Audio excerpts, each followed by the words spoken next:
Natatakot ka ba na yung galit mo ay kasalanan and God is disappointed in you? Is your anger a sin? Or is it coming from a wound that God wants to heal? What if kung yung galit mo is not the real problem and it wants to communicate something to you? For today's episode, pag-uusapan natin ang isa sa pinakamahirap i-process na emotion, which is yung anger. Hi beloved, this is Doc Gilbert and I am a Christian clinical counselor and psychologist. So, it's been brewing in my heart na pag-usapan natin yung galit, no? Especially among Christians. And napaka-sensitive ng topic na to. Especially, there are a lot of misconceptions sa kapag nagalit ka, ay nagkakasala ka na. Okay? So, I just remember when I was in college and I have this friend, which is ex-friend, a religious person, and I was sharing an experience of abuse, and I was really angry nung time na yon, no? And this person said, dapat hindi ka nagagalit. And it made me confused back then, in which wala pa akong self-awareness, I do not know about psychology, counseling, and I do not understand my anger back then. But that's a very harmful comment to make. You know, especially this anger is so intense.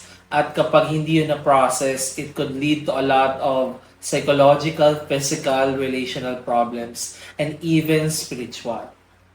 And it's very, it's a very common experience then for many of my counselees. No, I have this counseling where this person is suicidal, may ideation siya, may attempt, and as we explore more kung saan nanggagaling yung suicidal tendencies, it is actually rooted from anger na hindi niya napaprocess towards the parent, na abusive.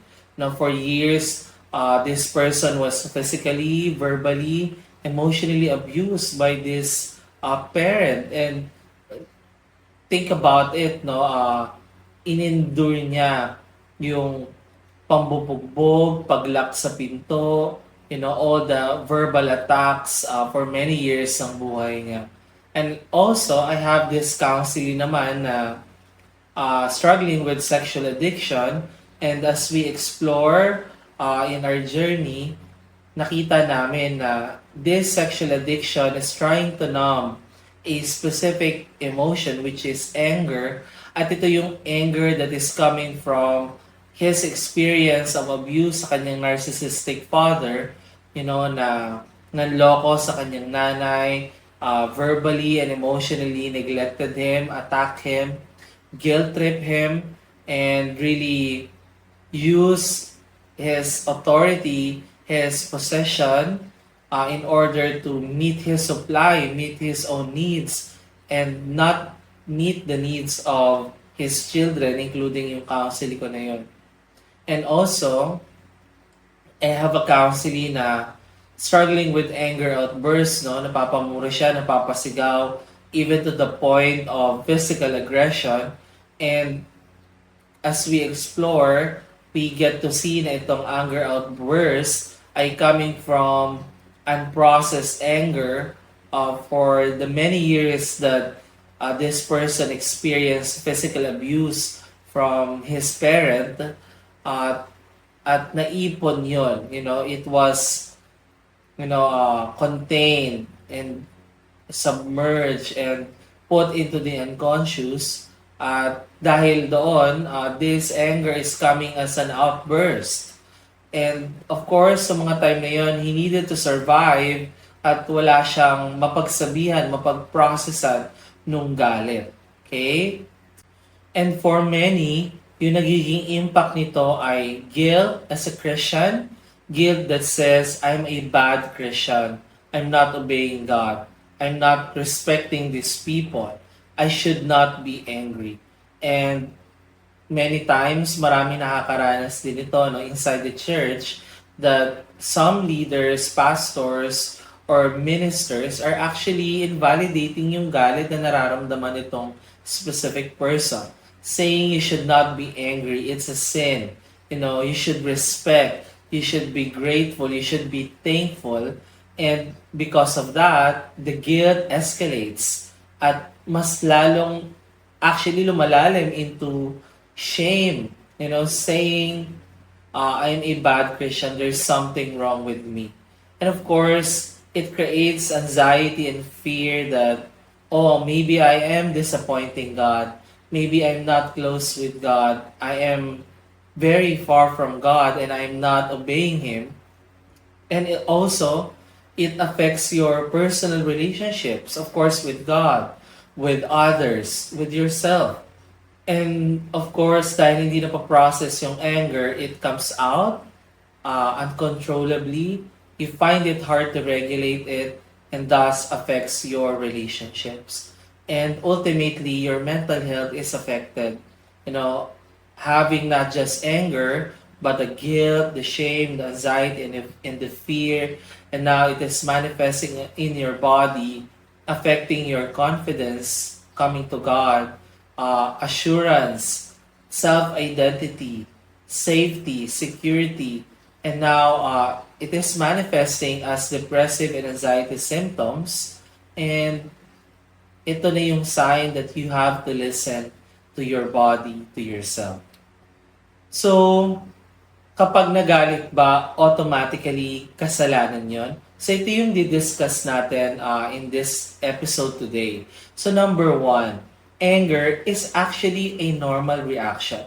So, we need to put a foundation that God created us with a capacity to be angry because anger is a normal reaction to any offense, injustice, abuse, anything that is harmful na ginawa sa'yo, attack, hurt that affects your whole self, and anger is a normal emotion regarding that.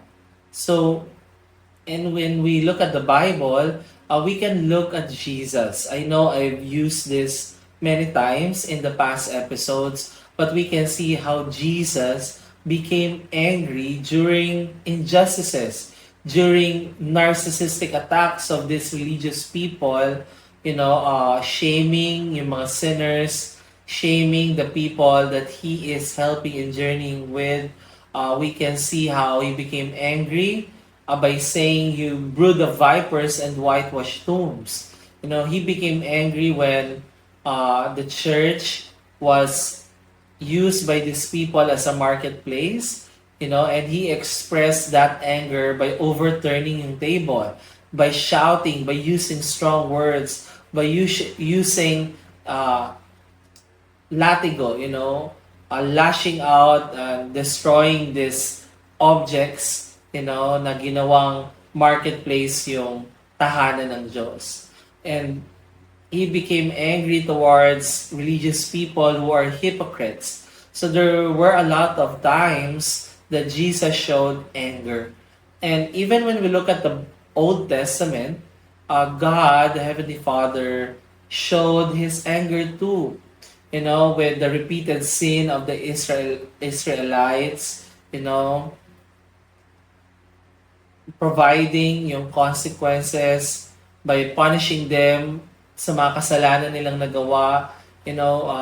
He became angry with the sin of the people, worshiping Baal, creating idols, offering children and blood, human sacrifices, and that led God to bring, punishments, consequences for the people, to see and be accountable sa naging kasalanan nila. So very much clear ang emotion of anger in the Bible, and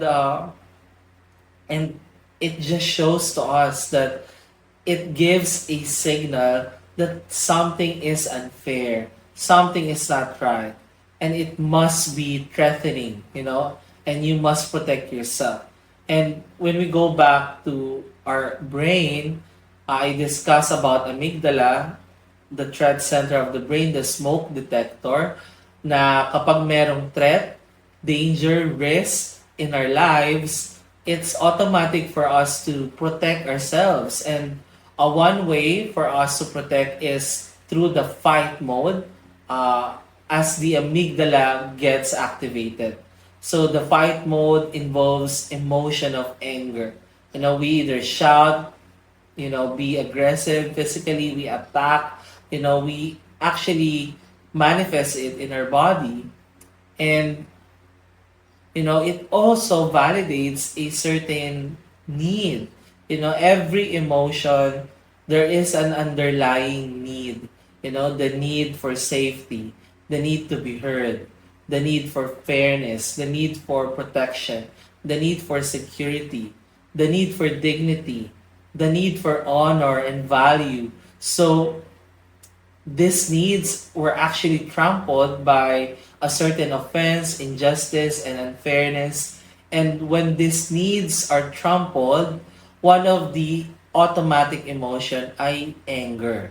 Okay? So we need to understand also what are the needs that are being attacked, being neglected, being set aside, trampled upon, abused, cross boundary. Actually, is one of the experience na lalabas dapat yung galit. Okay?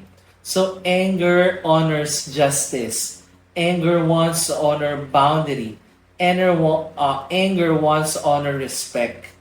And that's a normal reaction.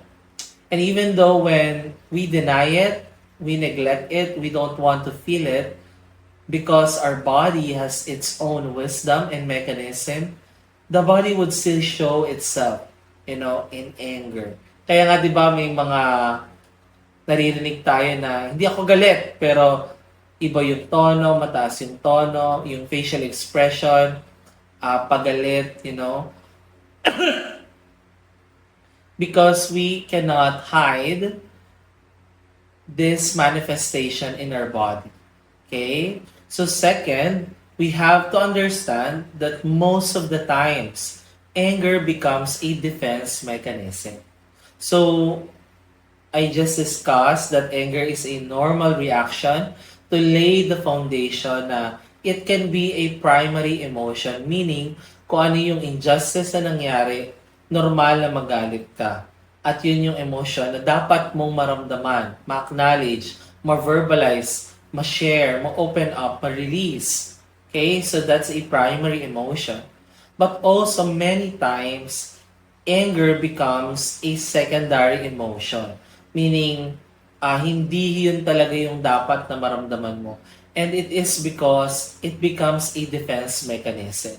Okay? So very common for all of us is a human being na meron tayong psychological defenses. Okay, we can discuss it more in another episode, but some of the classic defenses ay we rationalize our pain, we spiritualize we spiritualize our pain.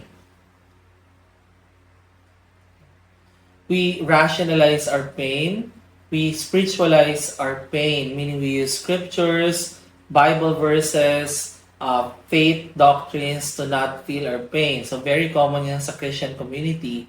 We neglect it, we minimize it, we reject it. We dissociate from it.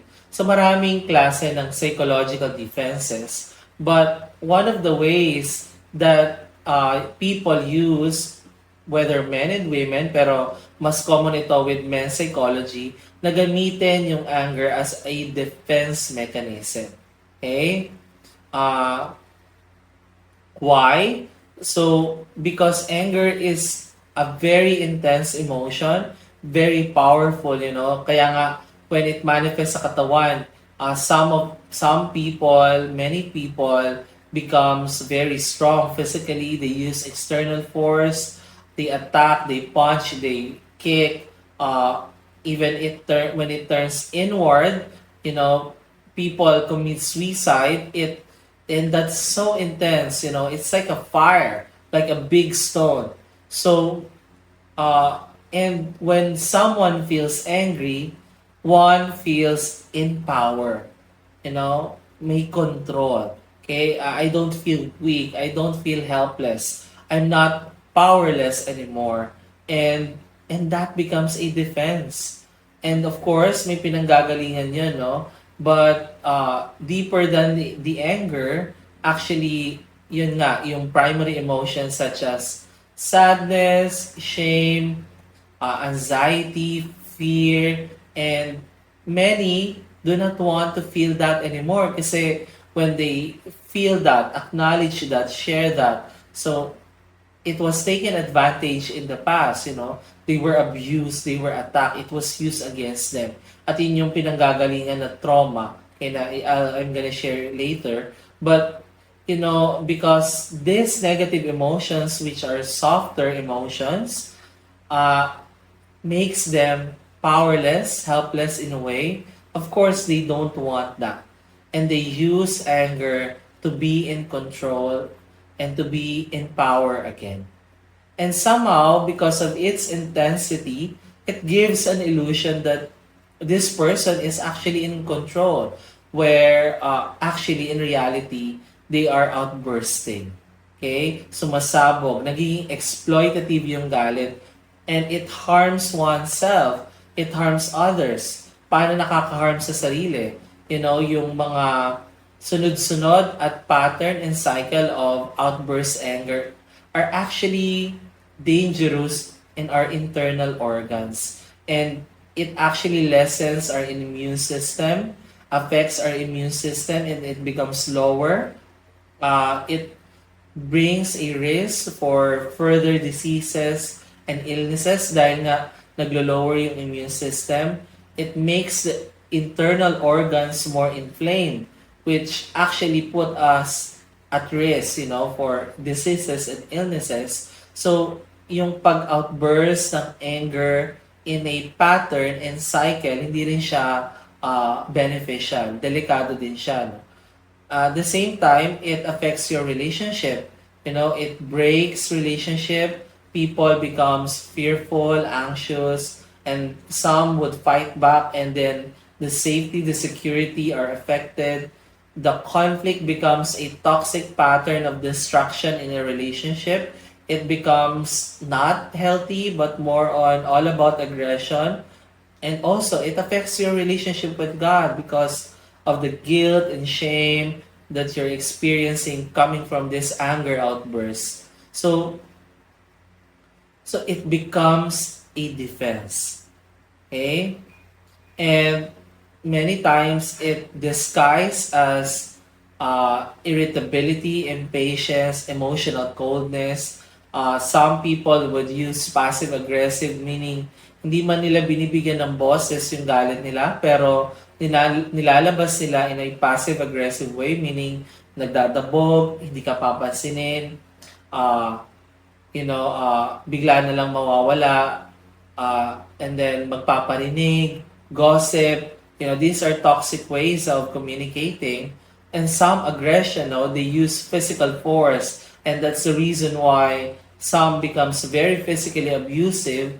They use verbal attacks, you know, which leads to verbal, emotional, psychological abuse. So, anger becomes a defense mechanism that turned into a personality. And sadly, when it becomes a personality, it's harder to treat kasi nga, you know, the way a person see the world, reacts to the world, process triggers, it's more on about anger outbursts. And it becomes part of the personality. And kaya marami ding like na nagkakaroon ng personality disorders, which is actually a toxic personality because of this, you know, dahil maraming unprocessed anger.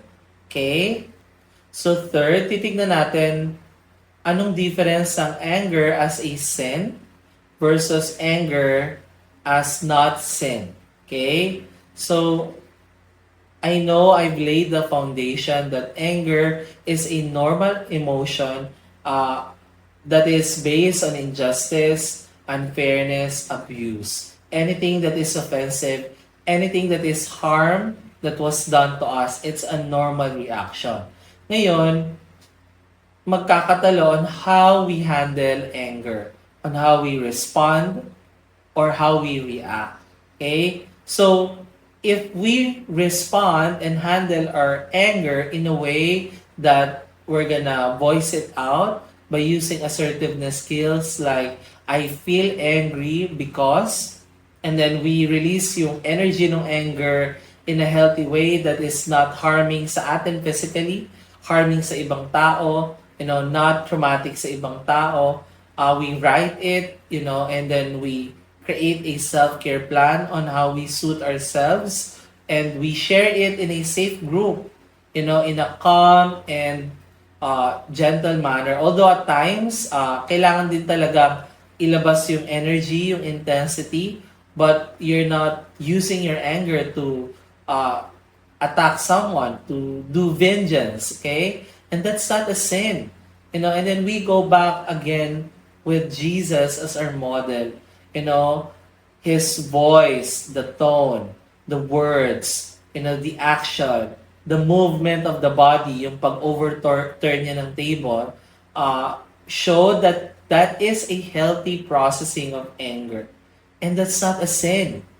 It's a normal reaction, and it shows that Jesus is actually integrated and self-aware. Meaning, nagmamatch yung tone, yung words, yung actions, yung movement ng body sa nararamdaman niyang galit. And that's how we integrate and heal and process yung galit. So, on the other side, it becomes a sin kapag, when we deal anger in terms of hurting ourselves. Anger becomes turning inward. And what's the face of that? Some goes to addiction. Okay? Whether sex addiction, smoking, alcohol, relationship, ministry, work, substance abuse. So these addictions actually numb the anger that is inside of the person. So it's harming the person because addiction is very unhealthy and toxic. And some do self-harm, do suicidal attempts, in order to subside and process yung galit.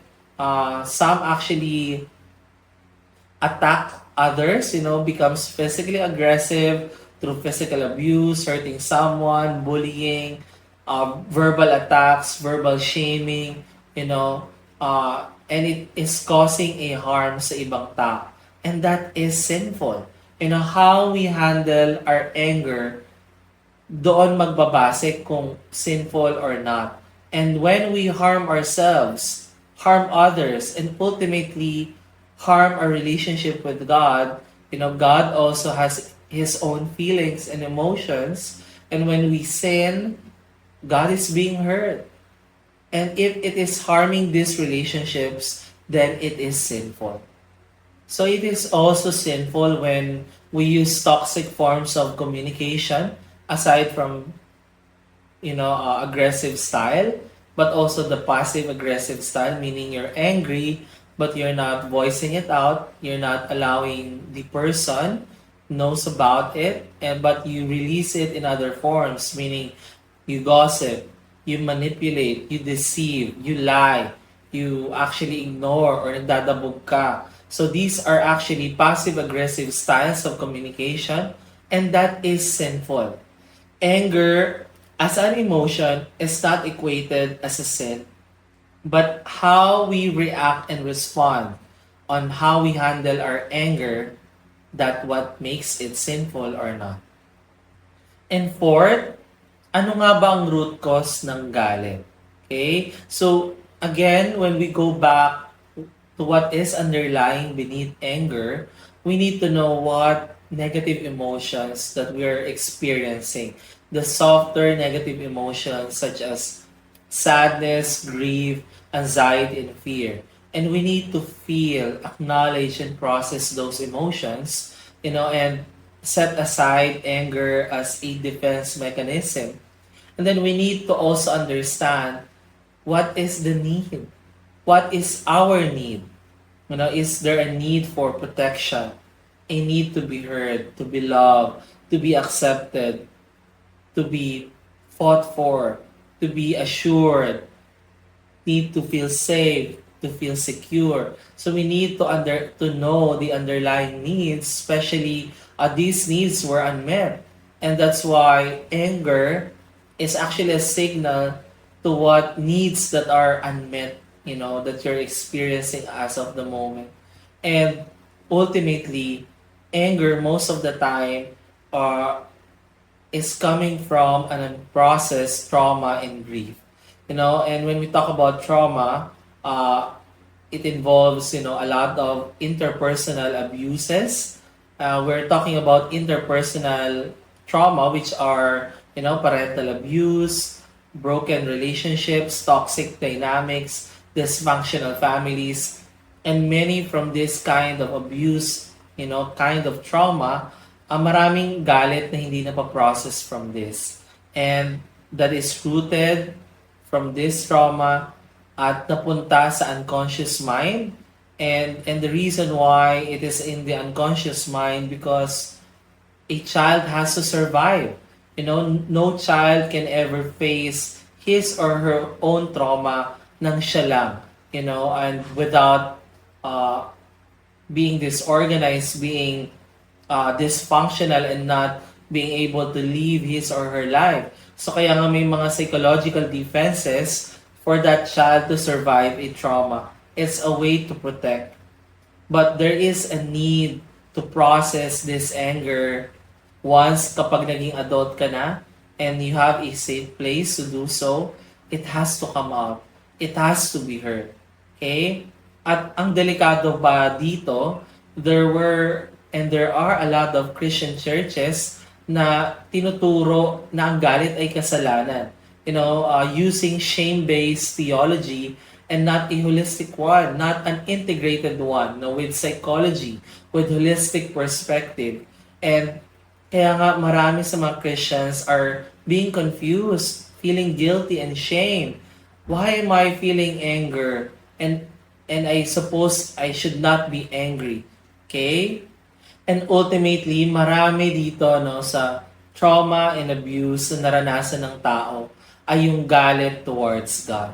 And I've heard countless of stories among trauma survivors that say, where is God? And actually that question is a form of anger towards God. And many ministers, pastors, negate that. Does not want to deal with that. And malaking reason din doon kasi marami from these people are not able to process their own anger sa parents nila, from their own traumatic experiences, and even their own anger towards God. And I am gonna discuss that in a separate topic, but anger must be released even towards God. And God is the most emotionally mature person that can handle our anger. So lastly, paano ba natin ipaprocess healthily yung galit natin? Okay? So una, we need to acknowledge that we feel angry. Okay? We don't need to defend it. We need to sit down, feel it, acknowledge it, and even try to notice nasa ang part yun ng katawan mo. And in that way, when we become self-aware, there's a lot of studies that shows that it rewires our brain. It heals our brain. Okay? And it actually deactivates amygdala, our threat center. It activates yung prefrontal cortex natin, our ability to be rational and logical after an intense emotional experience. So we need to be aware and acknowledge first yung galit natin. Second, we need to reflect what negative emotion that are softer emotions are you feeling, and what needs are being unmet, what needs are being trampled upon. Like for example, do you feel anxious? And I remember a counseling na deep beneath ng galit niya is actually a fear for the safety, the fear of losing security. And we need to process that. We need to acknowledge yung fear, yung anxiety. And then the need there is the need to feel safe, the need to be heard. So you need to be able to identify ano yung deeper, softer emotions and deeper need. Okay? And then, Of course, makaka-help yung mindfulness exercises, for you to be able to pause and not immediately react at the intensity ng galit mo. And I'm gonna do a separate video of mindfulness exercise that you can practice and listen to.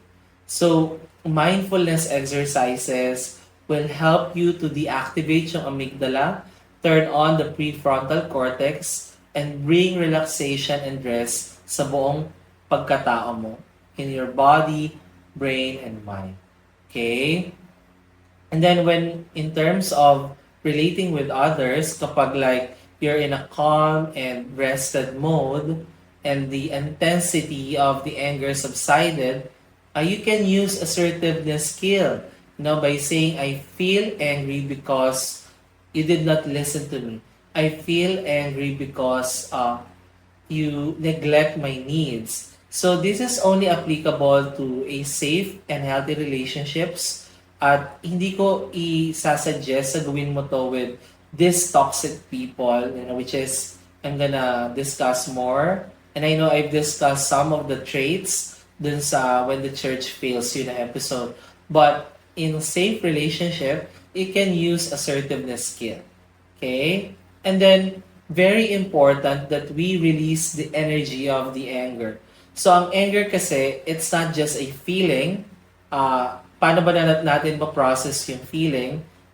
We process it when we verbalize that I feel angry because. Okay? But it also has energy. So, lahat ng emotions actually may energy. Kapag masaya ka, di ba, ngumingiti ka, tumatalon ka, and, that's the energy of happiness. So, with anger, siya ang may pinaka-intense energy sa lahat ng emotion. So, the energy must be processed. And paano yun? It has to be externally released. Like, you need to shout, i-shout mo yung galit mo, maybe sa dalampasigan in an ocean, or at the top of the mountain. You need to externally release it by punching, pwede sa boxing, using a sport like tennis, badminton na may physical release, may use ng body movement in an intense way. Pwede rin like i-shout at your pillow, or like ika-crumple mo yung paper, or susuntukin mo yung kama. So anything, of course, that is not physically harming sa katawan mo. Okay? Anything that you can do to release the external force ng galit. No? Some, they do jogging, they do gym, workout, but you can couple it with ano ba yung kinokos ng galit mo, pwede mong isipin yun. Some also write a letter and then, crumple it, burn it. So it has to be released externally. There has to be ritual using your physical body. Okay? And then, of course, you need to set boundary. Especially among toxic people. Ayan, I can detail it more in an episode. But setting boundary in short, putting a limitation, meaning maybe not engaging with this toxic person, or muting or unfollowing this person in your social media, blocking or cutting it off, or disengaging and not talking to this person anymore. Kasi nga yung galit points us to a form of injustice, a form of unfairness and invalidation. Okay? And then, of course, it's very important for you to have a support system. A place, a group of people, 2 to 3, that you can open up your anger and not be shamed, not be judged about it, that can empathize, that can listen with you. At hindi quick fix by using scriptures, Bible verses, highfalutin faith doctrines, hyper-spirituality, someone who can sit in with you sa galit mo and bear with you. Okay? And then, of course, these are just some practical tips, but I still encourage you to go for a Christian counseling or any form of counseling and therapy where you can process with a professional how to handle your anger, especially if it is rooted from a traumatic experience. And with my experience, many of the anger outbursts, unprocessed trauma ay nanggagaling talaga sa uh, unprocessed anger, sorry, ay nanggagaling sa maraming unprocessed trauma and grief na kailangan daanan ng person. And counseling and therapy would be very beneficial for you to experience and process your anger in a safe place. In conclusion, I'm letting you know that Jesus wants to heal where this anger is coming from. And more than anyone else, He understands you 100%. And because of that, He has so much compassion and empathy for you. Okay? And I hope that you can come to Him as well, not be afraid of your anger, because He is the most emotionally mature person that can journey with you in your most intense anger. So yun lang, at kung meron kang natutunan, reflections, insights, please comment down below so that we can read it. And if you know someone needs to hear this, please share this link to these people or community. And yon, please don't hesitate to comment down below kung ano yung mga gusto nyong topic na pag-usapan natin. And I hope that this is also an encounter with God for you. Okay? So yun lang, sa mga bago, please subscribe and hit the subscribe button here. Makikita ninyo. At kapag kailangan nyo ng counseling or therapy, you can see in the description dito sa YouTube channel yung Facebook page ng Intimacy Philippines, and just send a message and we'll go from there. Okay? So yun lang. Hanggang sa muli.